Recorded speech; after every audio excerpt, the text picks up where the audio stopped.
News 7 Tamil express நியூஸ்க்கு உங்களை வரவேற்பது நான் மகேஷ்.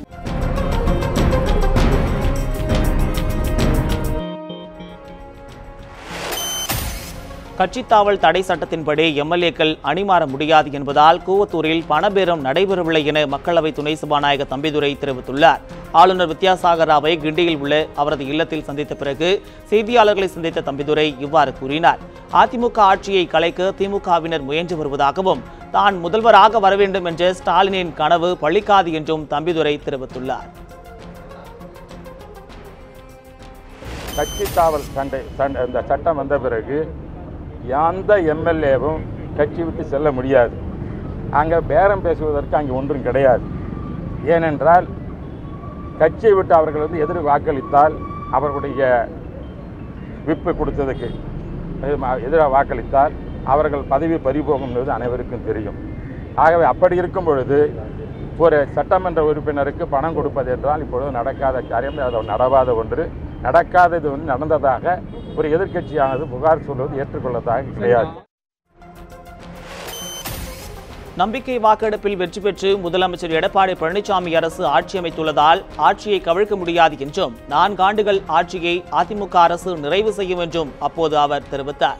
எடப்பாடி அரசு மீது மீண்டும் நம்பிக்கை வாக்கெடுப்பு நடத்த வேண்டிய அவசியம் இல்லை என்றும் தம்பிதுரை குறிப்பிட்டார். ஓ பன்னீர்செல்வம் தலைமையிலான அணியினர் பேச்சுவார்த்தை குழுவை கலைத்தாலும் தங்கள் அணி பேச்சுவார்த்தைக்கு இன்னமும் தயாராக இருப்பதாக மக்களவை துணை சபாநாயகர் தம்பிதுரை தெரிவித்தார். கிளவு என்பது கிடையாது, கருத்து வேற்றுமையில் இருப்பது வாடிக்கை தான். பலமுறை சொல்லியிருக்கிறேன். இது புரட்சித எம்ஜிஆர் உருவாக்கப்பட்ட இயக்கம். அவர் எதற்காக இந்த உருவாக்கினாரோ அவரை செயல்படுத்துவதற்காகத்தான் இந்த இயக்கம் இருக்கிறது. அவர் கொண்டு வந்தது தான் இரட்டை இலை சின்னமும். அதை தான் புரட்சி தலைவி அம்மா அவர்களும் பல்வேறு தேர்தல் வெற்றி பெற்று இந்த ஆட்சி ஏற்படுத்தி கொடுத்திருக்கிறார்கள். ஆகவே அவர் கஷ்டப்பட்டு புரட்சி தலைவி எம்ஜிஆர் அம்மா அவர்கள் உருவாக்கிய அந்த ஆட்சியானது மீண்டும் 4 ஆண்டு தொடர்ச்சியாக நடைபெறும். பிறகு எப்பொழுது தேர்தல் வந்தாலும் அனைத்து இந்திய அண்ணா திராவிடம் என்று வெற்றி பெறும் என்பதில் ஐயப்பாடு இல்லை. முதலமைச்சர் எடப்பாடி பழனிசாமி உள்ளிட்ட 7 பேர் மீது காவல் நிலையத்தில் புகார் அளிக்க தேர்தல் அதிகாரிக்கு தேர்தல் ஆணையம் உத்தரவிட்டுள்ளது. தேர்தல் ஆணைய செயலாளர் மலாய் மாலிக் இதனை தெரிவித்துள்ளார். அமைச்சர் விஜயபாஸ்கரின் இல்லத்தில் நடத்தப்பட்ட வருமான வரித்துறை சோதனையில் ஆர்கே நகர் இடைத்தேர்தலின் போது வாக்காளர்களுக்கு பணம் கொடுக்க முயன்றது தொடர்பான ஆவணங்கள் கண்டுபிடிக்கப்பட்டதாக தகவல் வெளியாகியது. இந்த ஆவணங்களில் முதலமைச்சர் எடப்பாடி பழனிசாமி, செங்கோட்டையன், வேலுமணி, செல்லூர் ராஜு, தங்கமணி, விஜயபாஸ்கர் ஆகியோரின் பெயர்கள் இடம்பெற்றிருந்தன. இந்த நிலையில் இவர்கள் மீது எடுக்கப்பட்டுள்ள நடவடிக்கை குறித்து பதிலளிக்குமாறு தேர்தல் ஆணையத்திற்கு வைரக்கண்ணன் என்ற வழக்கறிஞர் தகவல் அறியும் உரிமை சட்டத்தின் கீழ் கேள்வி எழுப்பியிருந்தார். இதற்கு பதிலளித்துள்ள தேர்தல் ஆணைய செயலாளர் மலாய் மாலிக் இவர்கள் மீது காவல் நிலையத்தில் புகார் அளிக்குமாறு தேர்தல் அதிகாரிக்கு உத்தரவிட்டுள்ளதாக பதிலளித்துள்ளார். இந்த புகாரின் மீது முதல் தகவல் அறிக்கை பதிவு செய்யப்பட்டு சம்பந்தப்பட்டவர்கள் மீது காவல்துறை அதிகாரிகள் உரிய நடவடிக்கை எடுக்க வேண்டும் என்பதே தேர்தல் ஆணையத்தின் நிலைப்பாடு என்றும் அவர் குறிப்பிட்டுள்ளார். நதிகள் இணைப்பு தொடர்பாக நடிகர் ரஜினிகாந்தை சந்தித்தது மன நிறைவை அளித்ததாக தென்னிந்திய நதிகள் இணைப்பு விவசாயிகள் சங்க தலைவர் ஐயா கண்ணு தெரிவித்துள்ளார். சென்னையில் நடிகர் ரஜினிகாந்தை அவரது இல்லத்தில் ஐயா கண்ணு தலைமையில் விவசாய சங்க பிரதிநிதிகள் சந்தித்து பேசினர். இந்த சந்திப்பை அடுத்து செய்தியாளர்களிடம் பேசிய ஐயா கண்ணு நதிகள் இணைப்பிற்காக தான் ஏற்கனவே அறிவித்தபடி 1 கோடி ரூபாயை தர தயார் என ரஜினி கூறியதாக குறிப்பிட்டார். மேலும் தென்னிந்திய நதிகளான மகாநதி, கோதாவரி, காவிரி, பாலாறு ஆகியவற்றை இணைக்க வேண்டியதன் அவசியத்தை ரஜினி வலியுறுத்தியதாகவும் ஐயா கண்ணு கூறினார். ஐயா சூப்பர் ஸ்டார் ரஜினிகாந்த் ஐயா பார்த்தோம், எல்லாத்துக்கூட இருந்து பேசினார்கள். அவர்கள் கூறுகிறார்கள் மகாநதி, கோதாவரி, கிருஷ்ணா, காவிரியை பாலாறுடன் காவிரியை இணைக்க வேண்டும். அதே போல நேத்ராவதி நதியை காவிரியுடன் இணைக்க வேண்டும். அது இணைத்தால் பிரச்சனை சால்வ் ஆகும். நான் கொடுக்க வேண்டிய 1 கோடி ரூபாய் இப்போ உங்கள் கையில் கொடுத்துட்றேன்னு சொன்னாங்க. எங்ககிட்ட கொடுக்காதீங்க, பிரதம மந்திரிகிட்ட கொடுத்து பிரதம மந்திரி திட்டத்தை ஆரம்பிக்க சொல்லுங்கள் என்று கேட்டிருக்கின்றோம். நான் செய்து தருகிறேன் என்று சொல்லியிருக்கிறார்கள். விவசாயிகளின் விளைபொருட்களுக்கு லாபகரமான விலை வழங்க வேண்டும் என்பது தொடர்பாக வேளாண் விஞ்ஞானி MS சுவாமிநாதன் 10 ஆண்டுகளுக்கு முன்பே மத்திய அரசுக்கு அறிக்கை கொடுத்துள்ளதாக கூறிய ஐயா கண்ணு அந்த அறிக்கையை மத்திய அரசு ஏற்று நடைமுறைப்படுத்த வேண்டும் என கோரிக்கை விடுத்தார். இது தொடர்பாக MS சுவாமிநாதனை தாங்கள் சந்திக்க உள்ளதாகவும் ஐயா கண்ணு தெரிவித்தார். தமிழகத்தில் ஆட்சியை பிடித்து விடலாம் என்ற மு.க. ஸ்டாலினின் கனவு பலிக்காது என நிதியமைச்சர் ஜெயக்குமார் தெரிவித்துள்ளார். ஜிஎஸ்டி கூட்டத்தில் பங்கேற்பதற்காக தமிழக நிதியமைச்சர் ஜெயக்குமார் இன்று காலை விமானம் மூலம் டெல்லி புறப்பட்டு சென்றார். அப்போது செய்தியாளர்களை சந்தித்த அவர், எப்படியாவது இந்த அரசை கலைத்துவிட்டு ஆட்சியை பிடிக்க வேண்டும் என திமுக முயற்சி செய்வதாக குற்றம் சாட்டினார். எதிர்க்கட்சித் தலைவர் ஸ்டாலினின் இந்த பகல் கனவு பலிக்காது என்றும் அவர் கூறினார். மேலும் ஓ பன்னீர்செல்வம் தங்கள் அணியில் இணைய கதவுகள் திறந்தே இருப்பதாகவும் அமைச்சர் ஜெயக்குமார் குறிப்பிட்டார். தொடர்ச்சியாக அவருடைய குரல் என்பது எப்படியாவது நம்முடைய அம்மாவுடைய அரசை கலைக்க வேண்டும், அம்மாவுடைய அரசுக்கு களங்கம் கற்பிக்க வேண்டும் என்ற அந்த அடிப்படையில் தான் அவர் உள்நோக்கத்தோடு அவர் செயல்பட்டு கொண்டிருக்கிறார். நிச்சயமாக அது பகல் கனவாகத்தான் முடியும். அதற்கு தமிழ்நாட்டு மக்களும் சரி, ஜனநாயகத்தில் நம்பிக்கை கொண்டவரும் சரி, அவருடைய அந்த செயலை ஒருபோதும் நிச்சயமாக ஏற்றுக்கொள்ள மாட்டார்கள். ஆட்சியில் இருக்கும்போது எந்த திட்டங்களையும் செயல்படுத்தாத ஸ்டாலின் தற்போது அதே காரணத்தை சொல்லி அதிமுக அரசை கலைக்கச் சொல்வது ஜனநாயக முறையாகாது என தமிழக பாஜக தலைவர் தமிழிசை சவுந்தரராஜன் தெரிவித்துள்ளார். சென்னை விமான நிலையத்தில் செய்தியாளர்களை சந்தித்த அவர், அதிமுக அரசை கலைக்க ஸ்டாலின் ஏன் இவ்வளவு அவசரப்பட வேண்டும் என கேள்வி எழுப்பியுள்ளார். அதிமுக அரசை கலைத்துவிட்டு தான் முதல்வராக வேண்டும் என ஸ்டாலின் கனவு காண்பதாகவும் தமிழிசை சவுந்தரராஜன் தெரிவித்தார். இன்றைய அரசியல் குழப்பத்தை இன்னும் 4 ஆண்டுகள் இருக்கிறது. ஆட்சி அத்தியாவசியமான பிரச்சனை இல்லை என்றால் கலைப்பதற்கான வாய்ப்புகள் குறைவு. அது முதலமைச்சரிடமே நான் விட்டுவிடுகிறேன். ஆனால் அவசரப்பட்டு உடனே ஆட்சியை கலைக்க வேண்டும் என்று சொல்வது எந்த விதத்திலும் சரியான ஜனநாயக நடைமுறையாக இருக்காது. தீபாவளி பண்டிகைக்கான ரயில் முன்பதிவு டிக்கெட்டுகள் 4 நிமிடத்தில் விற்று தீர்ந்தன. தீபாவளி பண்டிகை அக்டோபர் 18ஆம் தேதி கொண்டாடப்படுகிறது. சென்னையில் வசிக்கும் பிற மாவட்டங்களைச் சேர்ந்த மக்கள் ஆண்டுதோறும் தீபாவளி பண்டிகைக்கு தங்களது சொந்த ஊர்களுக்கு செல்வது வழக்கம்.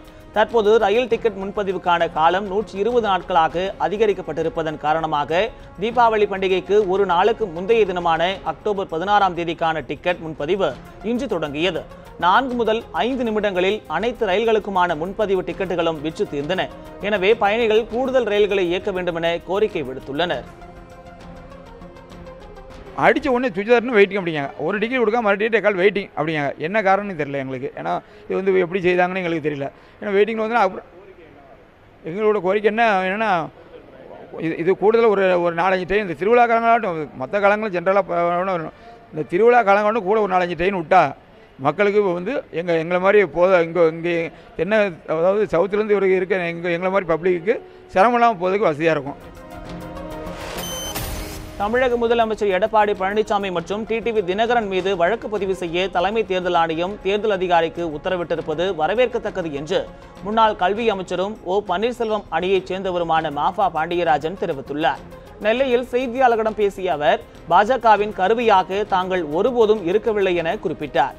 3 மாதங்களில் தமிழகத்தில் பலம் பெறுவோம் என பாஜக மாநில தலைவர் தமிழிசை சவுந்தரராஜன் கூறியிருப்பது அக்கட்சி இதுவரை பலவீனமாக இருப்பதையே காட்டுவதாக மாஃபா பாண்டியராஜன் கூறினார். எலெக்ஷன் கமிஷன் தீர்ப்பு வந்தவுடன் தமிழக அரசியலில் மிகப்பெரிய மாற்றங்கள் நிகழும். அவங்க தேர்தல் செல்லாது என்றால் டிடிவி அவர்களுடைய நியமனம் செல்லாது. அப்படி என்று வரும்பொழுது சசிகலா அவர்களால் வெளியே அனுப்பப்பட்ட எந்த உத்தரவும் செல்லாது. அப்படி என்று சொல்லும் பொழுது அனைத்து இந்திய அண்ணா திராவிட முன்னேற்றக் கழகம் நாங்கள் தான் உண்மையான அஇஅதிமுக என்பது வெளிப்படையாக நிரூபணமாகும். கக்கனின் 108வது பிறந்த நாளை முன்னிட்டு அவரது சொந்த ஊரில் உள்ள மணிமண்டபத்தில் மதுரை மாவட்ட ஆட்சியர் மற்றும் மேலூர் சட்டமன்ற உறுப்பினர் மாலை அணிவித்து மரியாதை செலுத்தினர். காமராஜர் ஆட்சி காலத்தில் அமைச்சராக இருந்த அவரின் 108வது பிறந்தநாள் விழா இன்று கொண்டாடப்படுகிறது. மதுரை மாவட்டம் மேலூர் அருகே தும்பைப்பட்டி கக்கன் பிறந்த ஊரில் உள்ள மணிமண்டபத்தில் உள்ள அவரது சிலைக்கு மதுரை மாவட்ட ஆட்சியர் வீரராகராவ், மேலூர் சட்டமன்ற உறுப்பினர் பெரிய புள்ளான் மற்றும் பல்வேறு கட்சிகளைச் சேர்ந்த நிர்வாகிகள் உள்ளிட்டோர் கக்கனின் சிலைக்கு மாலை அணிவித்து மரியாதை செலுத்தினர். அதிமுக நிறுவன தலைவரும் முன்னாள் முதலமைச்சருமான எம்ஜிஆரின் 100ஆண்டு விழாவை முன்னிட்டு மதுரையில் ராட்சத பலூன் பறக்கவிடப்பட்டது. எம்ஜிஆர் 100ஆண்டு பிறந்தநாள் விழா அதிமுக அம்மா அணி சார்பில் வருகிற 30ஆம் தேதி மதுரையில் கொண்டாட இருக்கிறது. இதனையொட்டி விழா குறித்த அறிவிப்பு தாங்கிய ராட்சத பலூன் பறக்கவிடும் நிகழ்வு மதுரை பெரியார் பேருந்து நிலையத்தில் நடைபெற்றது. இதில் திண்டுக்கல் ஸ்ரீனிவாசன், செங்கோட்டையன், செல்லூர் ராஜு, உதயகுமார், KP அன்பழகன் உள்ளிட்ட அமைச்சர்களும் அதிமுக சட்டமன்ற உறுப்பினர்களும் கலந்து கொண்டனர். திருப்பூர் அருகே சாமலாபுரத்தில் பொதுமக்கள் மீது தடியடி நடத்திய கூடுதல் டிஎஸ்பி பாண்டியராஜனுக்கு வழங்கப்பட்ட பதவி உயர்வை நிறுத்தி வைக்க கோரி அப்பகுதி மக்கள் காலவரையற்ற உண்ணாவிரத போராட்டத்தில் ஈடுபட்டுள்ளனர். கடந்த சில மாதங்களுக்கு முன்பு சாமலாபுரத்தில் புதிதாக அமைக்கப்பட்ட டாஸ்மாக் கடைக்கு எதிர்ப்பு தெரிவித்து பொதுமக்கள் ஆர்ப்பாட்டத்தில் ஈடுபட்டனர். அப்போது போராட்டம் நடத்தியவர்கள் மீது கூடுதல் டிஎஸ்பி பாண்டியராஜன் தடியடி நடத்தியது பெரும் சர்ச்சையை ஏற்படுத்தியது. இதற்கிடையே கூடுதல் டிஎஸ்பி பாண்டியராஜனுக்கு தமிழக அரசு பதவி உயர்வு வழங்கியது. இதற்கு எதிர்ப்பு தெரிவித்து அப்பகுதி மக்கள் காலவரையற்ற உண்ணாவிரத போராட்டத்தில் ஈடுபட்டுள்ளனர். பாண்டியராஜன் மீது உள்ள விசாரணை முடியும் வரை பதவி உயர்வை நிறுத்தி வைக்க வேண்டும் என்றும் 7 பேர் மீது போடப்பட்ட பொய் வழக்கை திரும்ப பெற கோரியும் போராட்டத்தில் ஈடுபட்டுள்ளவர்கள் வலியுறுத்தியுள்ளனர். கூடலூர் பகுதியில் காட்டு யானைகள் விளைநிலங்களுக்குள் புகுந்து அட்டகாசம் செய்து வருவதால் அப்பகுதி மக்கள் கடும் அச்சத்தில் ஆழ்ந்துள்ளனர். நீலகிரி மாவட்டம் புத்தூர் வயல் ஒட்டியுள்ள ஏச்சம் வயல் பகுதியில் சமீப காலமாக காட்டு யானைகள் தொல்லை நாளுக்கு நாள் அதிகரித்து வருவதாக குற்றச்சாட்டு எழுந்துள்ளது. இதுகுறித்து வனத்துறையினரிடம் தகவல் தெரிவித்தும் எந்த நடவடிக்கையும் எடுக்கவில்லை என கூறப்படுகிறது. இந்த நிலையில் அங்குள்ள விளைநிலங்களுக்குள் புகுந்து வாழை, பாக்கு, தென்னை மரங்களை காட்டு யானைகள் சேதம் ஏற்படுத்தியதாக விவசாயிகள் குற்றம் சாட்டியுள்ளனர். காட்டு யானைகளை வனப்பகுதிக்குள் விரட்ட வனத்துறையினர் நடவடிக்கை எடுக்கவில்லை எனில் தொடர் போராட்டங்களில் ஈடுபட போவதாக அவர்கள் தெரிவித்துள்ளனர். ஏற்கனவே ஒரு 40-50 தென்னை மரங்களை நாசம் பண்ணியிருக்கு. நிறைய வாழை, அதே மாதிரி பாக்கு மரங்கள். அதே காலையில் 5 மணிக்கு பார்த்தா சொசைட்டி பால் ஊத்துறதுக்கு போற உயிரை பணையம் வச்சுட்டு போறாங்க. சம்பந்தப்பட்ட எந்த அதிகாரிகளுக்கெல்லாம் புகார் கொடுத்து நேரடியாக பேசி யாருமே இதை திருப்பி பார்க்கறதில்லை. 12 நிமிடங்களில் 108 முறை சூரிய நமஸ்காரம் செய்து சென்னையைச் சேர்ந்த ஜெயக்குமார் என்பவர் சாதனை முயற்சி மேற்கொண்டார். சர்வதேச யோகா தினத்தை முன்னிட்டு சென்னை எலியாட் கடற்கரையில் இந்த சாதனை முயற்சி மேற்கொள்ளப்பட்டது. யோகாவில் மிகவும் முக்கியத்துவம் வாய்ந்ததாக கருதப்படும் சூரிய நமஸ்காரம் 18 நிமிடங்களில் 108 முறை செய்ததே இதற்கு முந்தைய சாதனை நிகழ்வாக கூறப்படுகிறது. 12.49 நிமிடங்களில் 108 சூரிய நமஸ்காரம் செய்து ஜெயக்குமார் இந்த சாதனையை முறியடித்துள்ளார். தமது இந்த சாதனை முயற்சியை லிம்கா புத்தகத்தில் பதிவு செய்ய நடவடிக்கை எடுக்கப் போவதாகவும் ஜெயக்குமார் கூறியுள்ளார். முன்னதாக 150க்கும் மேற்பட்டோர் கலந்து கொண்ட தியான நிகழ்வும் இந்த நிகழ்ச்சியில் நடைபெற்றது. லிம்கா புக் ஆஃப் ரெக்கார்டில் இந்த பர்டிகுலர் கேட்டகரிக்கு அப்ளை பண்ணியிருந்தோம். அவங்க அக்செப்ட் பண்ணிவிட்டு கோ ஹெட் கிளியரன்ஸ் கொடுத்துருக்காங்க. ஸோ இந்த இது முடித்ததுக்கப்புறம் they will verify and they will certify. திருப்பூரில் சரிவர திடக்கழிவு மேலாண்மையின்றி குடியிருப்பு பகுதிகள் குப்பைகளை கொட்டுவதால் சுகாதார சீர்கேடு ஏற்படுவதாக அப்பகுதி மக்கள் குற்றம் சாட்டுகின்றனர். தொழில் நகரமான திருப்பூரில் நாளுக்கு நாள் மக்கள் தொகை வளர்ந்து வருகிறது. இதனால் நாள் ஒன்றுக்கு சுமார் 100 டன்னிற்கும் அதிகமான குப்பைகள் சேகரிக்கப்படுகிறது. ஆனால் இந்த குப்பைகள் அனைத்தும் நகரின் மத்திய பகுதியில் உள்ள வெள்ளியங்காடு, பாறைக்குழி பகுதி, அருள்புரம், திருமுருகன்புண்டி, பாறைக்குழி உள்ளிட்ட பகுதிகளில் கொட்டப்படுகிறது. இதனால் அப்பகுதி முழுவதும் துர்நாற்றம் ஏற்பட்டு சுகாதார சீர்கேடு ஏற்படுவதாக அப்பகுதி மக்கள் குற்றம் சாட்டுகின்றனர். உடனடியாக திடக்கழிவு மேலாண்மை நடவடிக்கையை மேற்கொண்டு திருப்பூர் நகரை குப்பை கூலமற்ற சுகாதாரமான நகரமாக மாற்ற வேண்டும் என திருப்பூர் மக்கள் வேண்டுகோள் விடுத்துள்ளனர். இப்போ இந்த ரோட்டு மேலேயே கொட்டிட்டு போயிடுறாங்க. எல்லாத்துக்கும் பாதிப்பாக இருக்குது. குழந்தைகளுக்கு ரொம்ப குழந்தைகளுக்கு பாதிப்பாக இருக்குது. பெரியவங்களுக்கு அதோட தொந்தரவாக இருக்காங்க. ரோடு, டிச்சு, தண்ணிக்கு எல்லாத்துக்கும் அடைஞ்சிட்டு வந்துட்டோம். மாநகராட்சியிலையும் கொடுத்துருக்குறோம். மேயர் ஆஃபீஸில் எல்லா பக்கமே கொடுத்துட்டு வந்துட்டாங்க. ஆனால் அவங்க எந்த ஸ்டெப்பும் எடுக்க மாட்டேங்கிறாங்க. ஆரோக்கியம் எல்லாத்துக்குமே கெடுது. இதில் கொசுக்கள், ஈக்கள் அதிகமாக பரவுது. குழந்தைகள் எல்லாமே பாதிக்கப்படுறாங்க. சுகாதாரங்கிறதே கிடையாது. யாருமே இது மேற்பார்வை பார்க்குறதும் கிடையாது. ஏதோ இதெல்லாம் கொஞ்சம் சுத்தப்படுத்தி திடக்கழிவு மேலாண்மை அப்படிங்கிறது ஏதாச்சும் ஏற்பாடு பண்ணி கொடுத்தீங்கனாலும் கூட ஓரளவுக்கு நல்லா இருக்கும். விருதாச்சலம் அருகே அடிப்படை வசதிகளின்றி செயல்படும் அரசு உயர்நிலைப் பள்ளியில் தலைமை ஆசிரியரும் நியமிக்கப்படாததால் அவதிக்கு ஆளாகி வருவதாக மாணவர்கள் தெரிவித்துள்ளனர். கடலூர் மாவட்டம் விருதாச்சலம் அருகே உள்ள ஒட்டிமேடு கிராமத்தில் அரசு உயர்நிலைப் பள்ளி செயல்பட்டு வருகிறது. இந்த பள்ளியில் குடிநீர், கழிப்பறை உள்ளிட்ட எந்த அடிப்படை வசதிகளும் இல்லை என குற்றச்சாட்டு எழுந்துள்ளது. இந்த நிலையில் பள்ளியில் தலைமை ஆசிரியர் 3 மாதங்களுக்கு முன்பு மாரடைப்பால் காலமான நிலையில் தற்போது தலைமை ஆசிரியரும் இன்றி பள்ளி செயல்பட்டு வருகிறது. எனவே புதியதாக தலைமை ஆசிரியரை நியமிக்க வேண்டும் என்றும் அடிப்படை வசதிகளை மேம்படுத்த வேண்டும் என்றும் அப்பள்ளியில் பயிலும் மாணவ மாணவியர்கள் கோரிக்கை விடுத்துள்ளனர். தலைமை ஆசிரியர் இல்லை, இருந்தாலும் எங்களுக்கு போதிய வசதி இல்லாமல், அதாவது பார்த்திங்கன்னா கழிப்பறை வசதி இல்லை, தண்ணீர் வசதி இல்லை. குடிக்கிறதுக்கு நாங்கள் வீட்டில் இருந்து தண்ணி எடுத்துகிட்டு வரோம். ஸ்கூல் 4:30க்கு விடுது, 4:30க்கு விடுது. நாங்கள் போதியமான தண்ணீர் இல்லாமல் நாங்கள் எடுத்துகிட்டு வர தண்ணியை தான் குடிக்கிறதுக்கு இருக்குது. அவதிப்படுறோம் ரொம்ப. தலைமை ஆசிரியர் இல்லாமல் எந்த வசதியும் இல்லாமல் இருக்கிறாங்க. மாணவர்களுக்கு வகுப்பறையில் பார்த்தீங்கன்னா ஃபேன் இல்லை, போதிய வசதி இல்லை. வீட்டிலேருந்து தான் சார் தண்ணி எடுத்து வரதா இருக்குது. பாத்ரூம் வசதி ஒன்றுமே இல்லை சார். டாய்லெட் வசதி இல்லைங்க சார். மூக்கை பிடிச்சிட்டு உள்ளே போகிறதா இருக்குங்க சார்.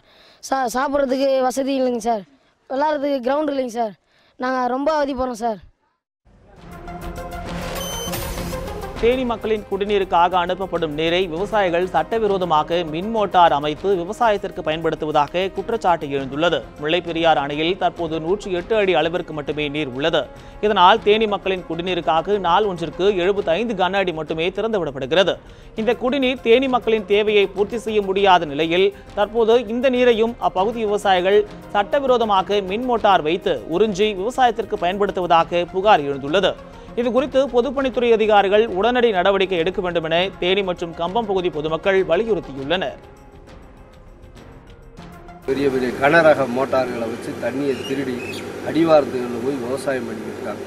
இதுக்கு பொதுப்பணித்துறையும் மின்சார வாரியமும் 2 பேரும் உதவியாக இருக்காங்க.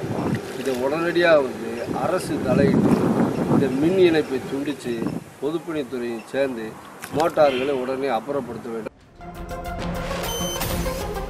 ஈரோடு மாவட்டம் கோபிச்செட்டிப்பாளையம் அருகே வினோத நோயினால் பாதிக்கப்பட்டு எழுந்து நிற்க முடியாத நிலையில் உள்ள 2 இளைஞர்கள் மருத்துவ உதவிக்காக ஏங்கி தவிக்கின்றனர். கோபிச்செட்டிப்பாளையம் அருகேயுள்ள பெருமுகை ஊராட்சிக்குட்பட்ட வளையப்பாளையம் பகுதியைச் சேர்ந்த குப்புசாமி என்ற விவசாயியின் மகன்களான 22 வயது ராசுக்குட்டியும் 20 வயது ஈஸ்வரமூர்த்தியும் கடந்த பல ஆண்டுகளாக நடக்கவும் நிற்கவும் முடியாத நிலையில் உள்ளனர். சிறு வயதில் ஆரோக்கியத்துடன் இருந்த இவர்களுக்கு இடையில் இத்தகைய பாதிப்பு ஏற்பட்டுள்ளதாக கூறும் பெற்றோர் பல்வேறு மருத்துவமனைகளில் சிகிச்சை அளித்தும் குணமடையவில்லை என தெரிவிக்கின்றனர். கை கால்களை அசைக்க முடியாத நிலையில் வீட்டில் முடங்கி கிடக்கும் இவர்களுக்கு உயர் சிகிச்சைகளை அளிக்க தங்களிடம் பொருளாதார வசதி இல்லை என கூறும் பெற்றோர் தமிழக அரசு தங்களுக்கு உதவ முன்வர வேண்டும் என கேட்டுக் கொண்டுள்ளனர். நான் கூலி வேலைக்கும் போகிறேன். ஆனால் இருந்தாலும் ஒருத்தர் வீட்டில் இருந்து ஆகணும். ஆனால் இவங்க தூக்கி என்னாலும் இப்போ ஒன்றும் வேலை வெட்டி போகிறதுக்குன்னா ரொம்ப கஷ்டமாக இருக்குது. ஆனால் இவங்க ஆஸ்பத்திரி கூட்டிட்டு போகிறதா நல்ல ஆஸ்பத்திரி கூட்டிகிட்டு போனால் ஏதோ ஒரு பக்கம் பார்க்க முடியும். ஆனால் பார்க்குறக்கு எனக்கு வலி இல்லைங்க. 10 வயசில் வந்ததுங்க ஆண்டு விழா முடிச்சுட்டு வந்து படுத்தேன். அதுக்கப்புறம் கை கால் வராமல் போயிடுச்சுங்க. அப்புறம் எந்த ஹாஸ்பிட்டலில் போனாங்க எங்கேயும் ட்ரீட்மெண்ட் கிடைக்கலைங்க. நல்லா இருக்க ரொம்ப மோசமாக போகுதுங்க. எங்கள் அண்ணனுக்கு முதல் இப்படி வந்ததுங்க. எனக்கு இப்போ 2 வருஷமாக அது மாதிரி வந்துடுச்சுங்க. என்னாலே நடக்க முடியறது இல்லைங்க. அப்புறம் ஸ்கூல் போயிட்டு இருந்தேன். ஸ்கூல் போக முடியாமல் நின்றுட்டேங்க. யாராவது பார்த்து பெரியவங்க உதவி செஞ்சாங்கன்னா மறுக்கா நான் ஸ்கூல் போகிறதுக்கு எங்கள் அப்பா அம்மா கூலி வேலைக்கு தான் போகிறாங்க. அதை வீட்டு சாப்பாட்டுக்கே சரியாக போகுது. ஆஸ்பத்திரி செலவுகளை பத்துறது இல்லைங்க. இத்துடன் எக்ஸ்பிரஸ் நியூஸ் நிறைவடைந்தன. மேலும் பல அண்மை செய்திகளுக்கு தொடர்ந்து இணைந்திருங்கள். நியூஸ் 7 தமிழுடன்.